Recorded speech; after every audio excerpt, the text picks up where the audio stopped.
Hey und willkommen zu diesem Video. Heute zeige ich euch ein paar Einstellungen, wie ihr eure Leistung auf dem PC verbessern könnt. Ich mache das immer, sobald ich an einem neuen PC sitze, und ich empfehle es euch auf jeden Fall auch. Also der erste Punkt, erstmal die FPS richtig einstellen. Ihr wählt Anzeigeeinstellungen und dann euren Bildschirm aus, in meinem Fall der erste Bildschirm, und geht dann auf erweiterte Anzeige, und hier könnt ihr meistens schon direkt die Aktualisierungsrate auswählen. Dort nehmt ihr bitte das höchste. Ansonsten, wenn es hier nicht gezeigt ist, unter Adaptereigenschaften, dann hier auf Monitor die höchste Bildschirmaktualisierungsrate auswählen und dann auf OK. Dann das nächste, Grafikeinstellungen sind diesmal anders in Windows 11 als in Windows 10. Windows macht eigentlich selbst immer schon die Höchstleistung. Wenn ihr es aber dennoch selber hinzufügen wollt, könnt ihr auch hier direkt hohe Leistung nochmal manuell auswählen. Dann die Nvidia-Systemsteuerung findet ihr unter erweiterte Optionen, wenn ihr eine Nvidia-Grafikkarte habt. Und da wäre die erste Einstellung erstmal für die Bildeinstellungen auf den Schwerpunkt Leistung stellen. Also von hier würdet ihr runtergehen und den Regler nach links schieben.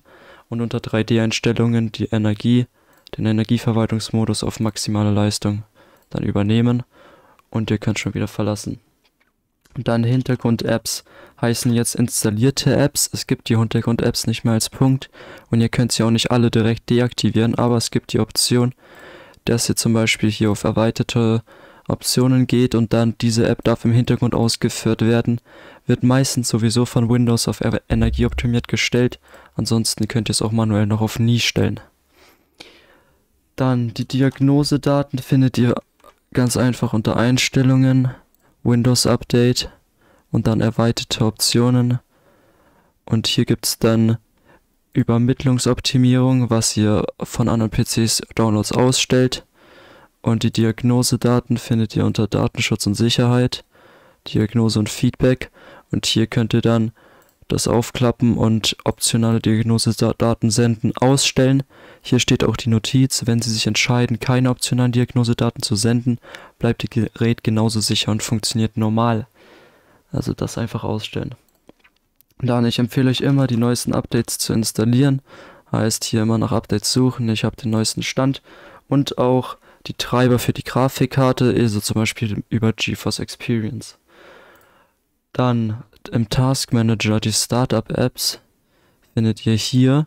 Da solltet ihr alles, was ihr nicht braucht, deaktivieren. Also hier ist immer alles, was zum Start von Windows ausgeführt wird standardmäßig aktiviert. Und Sachen, die ihr aber überhaupt nicht braucht, könnt ihr ganz einfach deaktivieren. Also ihr seht, ich habe nur sehr wenig aktiviert, was ich wirklich brauche oder was ich einfach haben will. Aber der Großteil ist deaktiviert.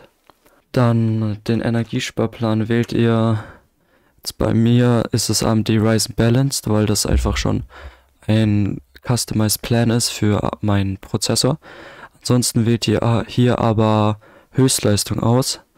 Außer ihr wollt halt auch Strom sparen, man sieht ja, Energieverbrauch kann höher sein, dann wählt ihr ausbalanciert aus.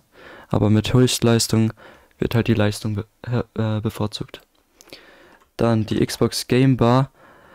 Hier bei Aktivieren macht ihr die bitte hier aus, und ihr solltet auch alle Aufnahmen oder ähnliches ausmachen von der Xbox Game Bar. Leider ist sie unter Windows 11 standardmäßig trotzdem an, wenn ihr Windows G drückt.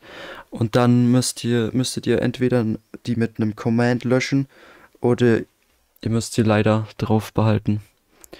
Den Spielemodus empfehle ich zu aktivieren. Für manche Geräte ist es besser, den auszuschalten, aber ich habe ihn immer an. Dann noch ein paar kleine kosmetische Sachen. Unter Personalisierung könnt ihr hier die Transparenzeffekte ausmachen. Wenn die an sind, dann gibt es halt auf der Taskleiste und bei Apps so einen kleinen Transparenzeffekt, welcher aber halt auch eigentlich nur unnötig für die Schönheit da ist. Und auch wenn ihr hier noch diese Wettereinstellungen habt, links oder rechts, dann könnt ihr auch mit Rechtsklick darauf diese entfernen. Dann in der erweiterten Systemeinstellungen könnt ihr unter Erweitert Leistung die Einstellungen öffnen. Und hier stellt ihr erstmal alles auf optimale Leistung. Und dann stellt ihr, also ich habe diese Punkte noch aktiviert. Ganz einfach Fensterinhalt beim beim Ziehen anzeigen, ist, wenn ich das hier mache, was ich super schön finde halt, weil ansonsten sieht es so aus und das ist nichts für mich und deswegen diese anderen Punkte hier sind auch noch so kleine Sachen, die ich einfach cool finde, zum Beispiel, dass in einem Ordner man sieht, dass da auch was drin ist, und deswegen habe ich hier ein paar Haken drin, aber so Animationen oder ähnliches sind aus. Und dann kann ich noch sagen, räumt euren Desktop auf, es sollte nicht alles voll sein, es muss nicht so minimalistisch sein wie bei mir jetzt gerade, aber wenn der gesamte Desktop voll ist, dann braucht euer PC auch länger zum Starten. Genau, das war's mit dem Video. Vielen Dank fürs Zuschauen, wir sehen uns beim nächsten Mal und ciao.